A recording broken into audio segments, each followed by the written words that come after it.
శుక్లాంబరధరం విష్ణుం శశివర్ణం చతుర్భుజం ప్రసన్నవదనం ధ్యాయేత్ సర్వవిఘ్నోపశాంతయే అగజాన పద్మార్కం గజానన మహార్నిశం అనేకదంతం భక్తానాం ఏకదంతోపాస్మహే. ఓం గం గణపతయే నమః. ఓం శ్రీమాత్రే నమః. ఓం శ్రీ గురుభ్యో నమః. ఈ టీవీని చూస్తున్నటువంటి ప్రేక్షకులందరికీ, అలాగే విదేశాల్లో కూడా నివసిస్తూ చూస్తున్నటువంటి ప్రేక్షకులందరికీ, నా శ్రేయోభిలాషులందరికీ పేరు పేరున నా హృదయపూర్వక నమస్కారాలు.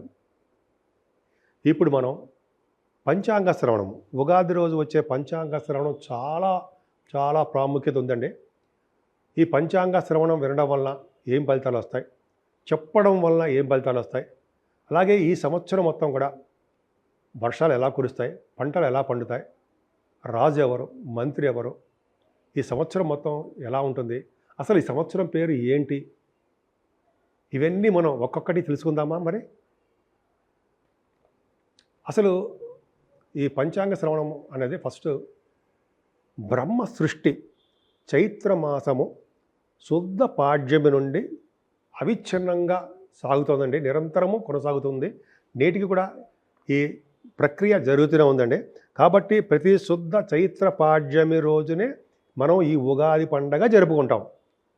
అంటే బ్రహ్మ సృష్టి ఈ ఉగాది నుంచే స్టార్ట్ అయింది అని చెప్పి శాస్త్రం చెప్తోంది. అంతేకాకుండా ఈ రోజునే చేసే ప్రతి కార్యక్రమం కూడా చాలా చాలా అద్భుతమైన ఫలితాలు ఇస్తాయండి. అందుచేతనే వ్యాపారస్తులు ఉగాది రోజునే, ఈ ఉగాది పండుగ రోజునే వ్యాపారస్తులు తమ దస్త్రములను, పుస్తకాలు అనమాట, దస్త్రములను పెట్టుట, దేవుడి దగ్గర పెట్టడము, కొత్త కొత్త పనులు, కొత్త కొత్త వ్యాపారాలు ప్రారంభించడము, ఇవి చేస్తారు. కలిసి వస్తాయని చాలామంది వ్యాపారస్తులు చేస్తూ ఉంటారు. ఈ రోజు నుంచి అందరూ సుఖ సంతోషాలతో ఉండాలని, ఆనందమయంగా ఉండాలని నేను మనస్ఫూర్తిగా కోరుకుంటున్నాను. అంతేకాకుండా ఈ సంవత్సరం పూట పూజాది కార్యక్రమాలు జరిగిన అనంతరము, మన ఇంట్లో పూజ జరుగుతుంది కదండి, అలాగే చాలా చోట్ల పూజలు జరుగుతాయి. ఈ పూజలు జరిగిన అనంతరము పంచాంగ శ్రవణము చేస్తారు. ఒక దైవజ్ఞుడి చేత కానీ, ఒక జ్యోతిష పండితుడి చేత కానీ, అలాగే గ్రామ పురోహితుడి చేత కానీ ఈ పంచాంగ శ్రవణము చేయించుకోవాలి, వినాలి. మనం వినడం వలన, పంచాంగ పఠనం చేయడం వలన ఎటువంటి ఫలితాలు కలుగుతాయో ఇప్పుడు మనం తెలుసుకుందాం. అంతేకాకుండా పంచాంగము అంటే ఏంటంటే తిథి, వార, నక్షత్ర, యోగ, కరణములు, ఈ ఐదింటిని పంచాంగము అంటాం, అవునా? సరే, అసలు పంచాంగంలో తిథి వల్ల ఏం ప్రయోజనం, ప్రయోజనం కలుగుతుంది అంటే తిథి వలన సంపదలు కలుగుతాయి, వారం వలన ఆయుష్ కలుగుతుంది, నక్షత్రం వలన పాప పరిహారం కలుగుతూ ఉంటుంది, యోగం వలన వ్యాధి నివారణ కలుగుతుందండి, అదే కరణం వలన కార్యానుకూలత కలుగుతుంది. కావున ఇవన్నీ తెలుసుకొని దైవతానుగ్రహం చేసుకోవడం వల్ల అన్ని శుభాలు కలుగుతాయి. అసలు పంచాంగ శ్రవణం వినడం వల్ల ఏంటి అంటే, మనం గురువుగారులు, జ్యోతిష పండితులు, వేద పండితులు పంచాంగ శ్రవణం చెప్తున్నప్పుడు మనం వినాలి. మనం వినడం వల్ల మనకేం ప్రయోజనం కలుగుతుంది, నాకేంటే ప్రయోజనం అంటంగా. పంచాంగ శ్రవణం వినడం వలన కన్యని, భూమిని, బంగారాన్ని, ఏనుగుల్ని, గోవుల్ని మొదలైన ఇవన్నింటినీ 1000 చొప్పున ఉత్తమోత్తములకి, బ్రాహ్మణులకి దానం ఇస్తే ఎటువంటి ఫలితం కలుగుతుందో అట్టి ఫలితము పంచాంగ శ్రవణము చేయడం వలన కలుగుతుంది. అంత అదృష్టం చూసారా, అంత అద్భుతమైన ఫలితాలు చెప్పారో. అలాగే ఇంకా వినడం వల్ల ఇంకా వినేవారికి ఏం కలుగుతుంది, ఆయుర్వృద్ధి, ఆయుష్ పెరుగుతుందట, పుత్ర పౌత్రాభివృద్ధి, పుత్రులు పౌత్రులు కలుగుతాట, ఆరోగ్యము, సౌభాగ్యము, సంపదలు, సర్వశుభములు, కళ్యాణం అన్నమాట, మొదలైనవన్నీ కలుగుతాయట. ఇంకా ఏంటంటే దుఃఖము, దారిద్ర్యము తొలగిపోతాయట, నాశనం అయిపోతాయట, అవి వ్యాధులు హరించిపోతాయి, సర్వశుభములు కలుగుతాయి. ఎంత అద్భుతం అని చూసారా, వినడం వల్ల ఎంత ఫలితమో. ఇది ఈ మ్యాటర్ అంతా కూడా అండి, నేను 2002 ఇయర్లో ఒక మ్యాగజైన్లో, అద్భుతమైన మ్యాగజైన్లో మంచి అద్భుతమైన పండితుడు ఒక ఆయన రాశారు, పండితుల వారు. దాని నుంచి నేను సేకరించిన ఇది అనమాట. 25 సంవత్సరాల క్రితం చేసినటువంటి ఇది 23 సంవత్సరాలు అయింది. ఈ అంతా కూడా అందరికీ ఉపయోగపడాలని చెప్పి తీశాను, రాశాను, మీకు వినిపిస్తాను. అసలు పంచాంగ శ్రవణం చెప్పే వాళ్ళకి గ్రహాలు ఇచ్చిన ఫలితం ఎలా ఉంటుంది? సరే, మనం విన్నాము, బ్రహ్మాండంగా ఉంది. మరి చెప్పేవాళ్ళ సంగతో అంటే నేను కాదండి, చెప్పేవాళ్ళ సంగతి అంటే ఆ పంచాంగం చెప్పేవాళ్ళ సంగతో అంటే గ్రహాలు ఏమి ఫలితాలు ఇస్తాయి? సూర్యభగవానుడు శౌర్యాన్ని ఇస్తాట, చంద్రుడు ఇంద్ర వైభోగాలను ఇస్తాట. ఇంద్ర వైభోగం అంటాం కదా, ఇంద్ర వైభోగం ఇవ్వడము. కుజుడు సర్వ శుభములు కలిగిస్తూ ఉంటాడట. బుద్ధుడు బుద్ధి కుశలతను కలిగిస్తూ ఉంటాడు. గురుడు గౌరవ మర్యాదలను కలిగిస్తూ ఉంటాడు. శుక్రుడు సుఖములను, శనీశ్వరుడు ఐశ్వర్యమును, అలాగే రాహు బాహుబలమును, అలాగే కేతువు స్వజనులో అధికులుగా చేస్తూ ఉంటాడట. సరే, ఎంత అద్భుతమో! చెప్పేవాళ్ళకి ఎంత అద్భుతంగా ఉంది, వినేవాళ్ళకి కూడా ఎంత అద్భుతంగా, చాలా బాగుంది చూసారా. ఓకే, అసలు మనం పంచాంగ శ్రవణం గురించి కొద్దిగా తెలుసుకుందామా? అసలు ఉగాది నుంచి ఎలా ఉంటుంది, అసలు ఈ ఉగాదికి పేరు ఎందుకు వచ్చింది, అసలు రాజు ఎవరు, ఇప్పుడు తెలుసుకుందామండి. ఈ సంవత్సరం అంటే 30వ తారీఖు మార్చి 2025 సంవత్సరం మనం ఉగాది పండగ జరుపుకుంటూ ఉంటాం. సంవత్సరాది పండగ అంటాం. ఈరోజు కొత్త బట్టలు కుట్టించుకొని దైవ దర్శనం చేసుకొని పిండి వంటలు ఆరగించి, అంతకంటే ముందర వేప పువ్వు పచ్చడి అంటాం, అది తిని సర్వశుభములు కలగడానికి గురువుగారులని, తల్లిదండ్రులకి దండం పెట్టడం, వారి సేవ చేసుకోవడం, తర్వాత మనం ఈ పంచాంగ శ్రవణం వింటూ ఉంటాం. అవునా? ఈ ముందర ముఖ్యంగా ఈ సంవత్సరానికి పేరు ఏంటంటే విశ్వావసనామ సంవత్సరము అంటాం. ప్రభవ విభవ అంటాం. 60 సంవత్సరాల పేరు తెలుగు సంవత్సరాల పేర్లు ఉన్నాయి కదా, దాంట్లో 39వ సంవత్సరం పేరే విశ్వావసు నామ సంవత్సరము. ఈయన గంధర్వులకి రాజు. గంధర్వలోకంలో జనరల్గా పాటలు పాడడం, వాయిద్యాలు వాయించడము, నృత్యాలు చేయడము జరుగుతుంది కదండి. అవన్నీ కూడా ఇప్పుడు మన ఈయన కాలంలో ఇక్కడ మన దగ్గర సినిమా కళారంగంలో ఉన్న వాళ్ళకి, నృత్య కళాకారులకి, కొరియోగ్రాఫర్స్కి, వీళ్ళందరికీ కూడా పాటలు పాడే వాళ్ళకి, సింగర్స్, ఈ సంవత్సరం మొత్తం బాగుంటుందండి. అద్భుతం. అంతేకాకుండా ఈ సంవత్సరంలో ప్రేమ పెళ్ళిళ్ళు ఎక్కువ జరుగుతాయిట. అంతేకాకుండా ఈ సంవత్సరంలో వర్షాలు అధికంగా కురుస్తాయిట. ఇప్పుడు మనం తెలుసుకుందాం. సరేనండి, ఈ సంవత్సరానికి రాజు రవి, సేనాధిపతి కూడా రవే, అర్ఘ్యాధిపతి రవి, మేఘాధిపతి కూడా రవి అయ్యాడు. అంతేకాకుండా ఈ సంవత్సరానికి మంత్రి చంద్రుడు అయ్యాడు. సస్యాధిపతి గురుడు, ధాన్యాధిపతి కుజుడు, రసాధిపతి శని, నీరసాధిపతి బుధుడు. ఈ నవనాయకుల్లో 6 గ్రహాలకి పాపత్వము, ముగ్గురు గ్రహాలకు శుభత్వం వచ్చాయండి. అంతేకాకుండా సూర్యుడు ఆర్ద్ర నక్షత్రంలో మిథున రాశిలో ప్రవేశించడం వలన ధనధాన్యాల ధరలు పెరుగుతాయిట. ఎర్రని భూములు విశేషంగా రాణిస్తాయి. ముఖ్యంగా జ్యేష్ఠ మాసంలో శుద్ధ ద్వాదశి పూట ఆ రోజునే తొలకరి వర్షంతో వర్షాలు కురవడం మొదలవుతాయిట, వానలు. అద్భుతం కదండి.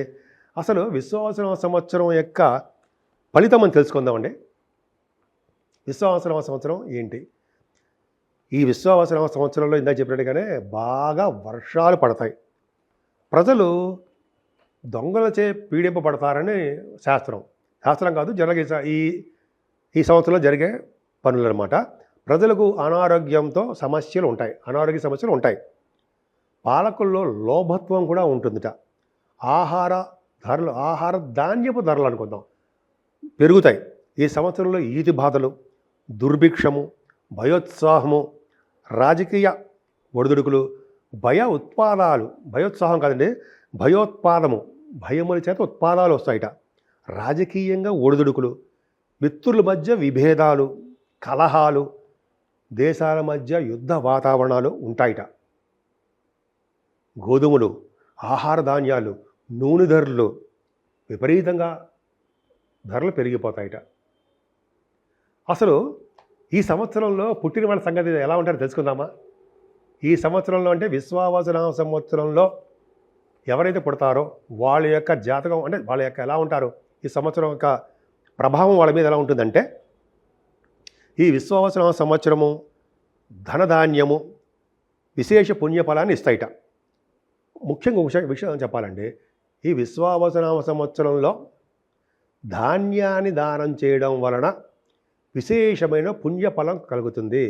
ధనధాన్యాలు అదొకటి, ధనాన్ని పక్కన పెడితే ధాన్యాన్ని మనం దానం చేయడం వల్ల ధాన్య దానం అంటాం, విశేషమైన పుణ్య ఫలప్రదం అని చెప్తున్నారు.